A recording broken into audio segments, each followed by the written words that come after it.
ጊዜያቶች የዚህ ተጫዋች ጉዳት ነው ምንነቱም ሳይታወቅ እኮ ነው ግርሜ ሳምንት ይመለሳል ከሁለት ሳምንት በኋላ ይመለሳል እየተባለ ረጅም ጊዜ ቆይቷል። ማቲያስ ዲሊት ወደ ሳራይ ልምምድ ገብቷል።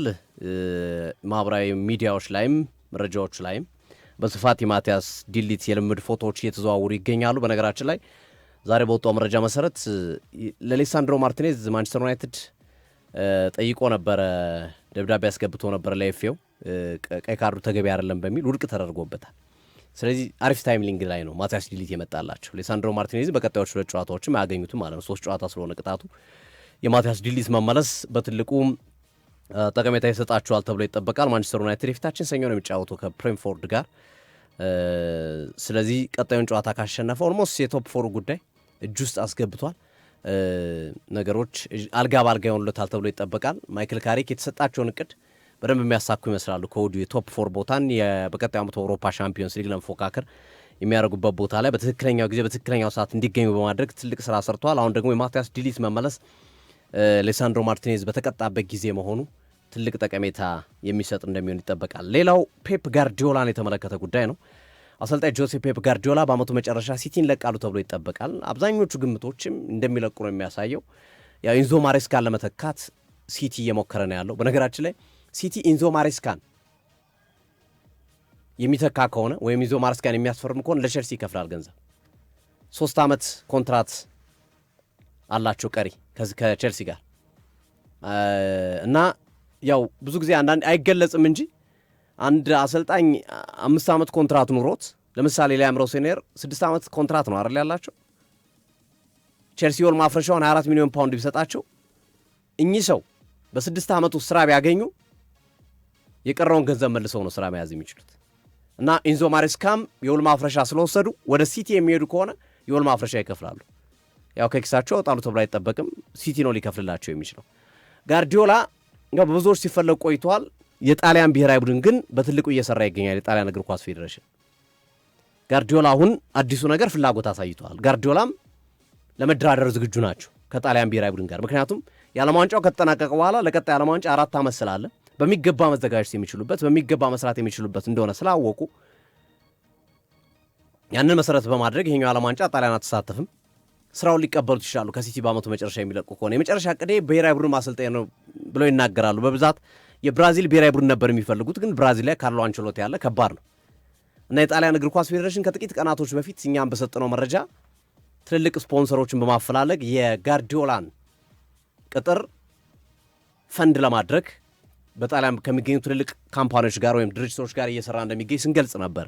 አሁን እየጠነከረ መጥቷል። ዛሬ የወጡት መረጃዎች ደግሞ ጋርዲዮላ የምርም ወደ ጣሊያን ብሔራዊ ቡድን የመሄድ ፍላጎት እንዳለውና ከተጠየቀ እምቢ ላይል እንደማይችል እና ውስጡንም ስራዎች እየተሰሩ እንዳለ መረጃ ምንጮች እየጠቀሱ ነው። ስለዚህ ጋርዲዮላን ከሳምንት ላንመለከተው እንችላለን በቀጣዮቹ ጊዜያቶች። ነገር ግን በብሔራዊ ቡድን አሰልጣኝነት ከጣሊያን ብሔራዊ ቡድን ጋር ፔፕ ጋርዲዮላን ልንመለከተው እንችላለን። እሱም ከዚህ በፊት በሚሰጣቸው ጋዜጣዊ መግለጫዎች ላይ የመጨረሻ ስራዬ እንዲሆን የምፈልገው ብሔራዊ ቡድን ነው ሲል እንደነበረ ይታወሳል። እና እንግዲህ ጣሊያን ብሔራዊ ቡድን ስራ እንደሚቀበል ዛሬ እየወጡ ያሉ መረጃዎች እየጠቀሱ ይገኛሉ።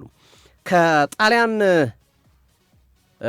ከማንቸስተር ሲቲ ሳንወጣ ማንቸስተር ሲቲ ያው ቅድም ስናነሳ ነበረ በርናንዶ ሲልቫ በበርካታ ክለቦች እየተፈለጉ ነው። አንዱ አርሰናል ነው፣ ቼልሲም እና መሰል ክለቦች። ሲሲ ደግሞ መተካት አለበት ተጫዋች አይደለ። በርናንዶ ሲልቫ እንደሚለቅ ያውቃል። ለምትክነት ያሰቡት ተጫዋች ኢንዞ ፈርናንዴዝን ነው ከቼልሲ። ኢንዞ ፈርናንዴዝ አይን በስቶበታል። ማድሪድ ይፈልገዋል። አሁን ደግሞ ሲቲ ፈልጎታል። 25 ዓመቱ ነው የአርጀንቲናዊ ተጫዋች እና 9 ዓመት በርናንዶ ሲልቫ ሲቲ እንዳገለገለው ሁሉ ይህም ተጫዋች ረጅም ዓመት የማገልገል አቅም አለው። ገና አሁን 25 ዓመቱ ከመሆኑ ጋር ተያይዞ ኢንዞ ፈርናንዴዝ ማንቸስተር ሲቲ ትልቁ ችግር የሆነበት በጣም ከፍተኛ ገንዘብ ይጠይቃል ለኢንዞ ዝውውር። ከፍተኛ ገንዘብ ከ100 ሚሊዮን ፓውንድ በላይ እነሱም ከፍለው ያመጡት ከዛ በላይ ገንዘብ ስለሆነ ቼልሲዎች በእርግጥ የዓለም ዋንጫን አሳክቶላቸዋል። ኮንፈረንስ ሊግ ወደ ሻምፒዮንስ ሊግ መልሷቸዋል። አምና ብዙ ስራ ሰርቶላቸዋል። ግን ስቲል አሁንም የሚያወጣ ተጫዋች ቢያንስ ከገዙበት ዋጋ የተወሰነ አትርፎ መሸጥ የሚችሉበት እድል እንዳለ ይረዳሉ እና ማንቸስተር ሲቲ የኢንዞ ፈርናንዴዝ ፈላጊ ሆኖ ከመምጣትም ባለፈ ሲሪየስ ስራዎች እየተሰሩ ነው የሚገኙ። ተጫዋቹንም ለማናገር ከፍተኛ ጥረት እየተደረገ እንደሚገኝ እየተነገረ ነው የሚገኘው። የትኛውም ማሰልጣኝ መጣ ኢንዞ ፈርናንዴዝ ቢመጣ የሚጠላ የለም። ጋርዲዮላም ቀጠለ፣ ኢንዞ ማሬስካ መጣ፣ ማንም መጣ።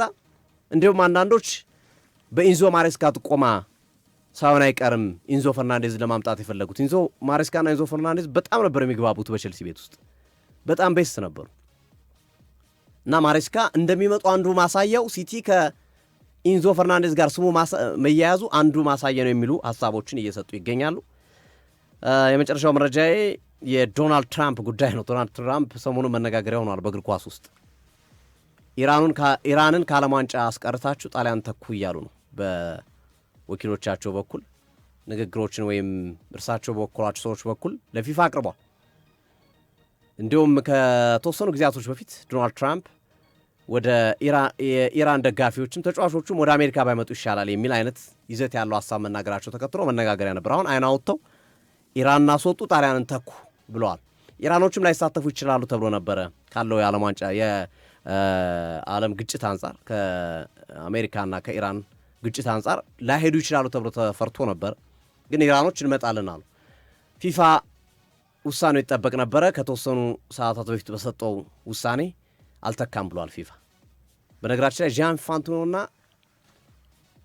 የአሜሪካው ፕሬዚዳንት ዶናልድ ትራምፕ ያላቸው ግንኙነት በጣም በጣም በጣም የተለየ ግንኙነት ነው ያላቸው። የሰላም ዘብ ምናምን ብሎ ሸልሟቸዋል የሆነ ጊዜ ላይ የሌለ ሽልማት ከእግር ኳስ ውስጥ እና ብዙ የሥራ አስፈጻሚ አባላት ከኢንፋንቲኖ ጀርባ ሆነዋል፣ ተቃውሟቸዋል። ልክ አይደለም ወይ እርሳቸውን ከመረጡ ፖለቲከኛ የሆኑ ከእግር ኳስ ውጡልን እያሏቸው ነው ያሉት እና በፊፋ ውስጥም መረጋጋት የለም በዚህ ምክንያትና ጥያቄው የቀረበው ራሱ ከአሜሪካኖች የመጣው የጂያን ኢንፋንቲኖና የትራምፕ መልካም ግንኙነት ስለሚታወቅ ከዛ በመነጨ ነው በሚል ትችቶች እየበዙ ነውና ኢንፋንቲኖ ላይ ዱላ የዞረ ይመስላል ይሄ ጉዳይ የሚሉ ሀሳቦች እየተነሱ ነው የሚገኙ። ዝሮ ግን ፊፋ የመጨረሻ ውሳኔ ብሎ ኢራን ትቀጥላለች በዓለም ዋንጫው ብሏል። ግን የላሚን ያማል ጉዳት የሚል ጥያቄ መጥቷል።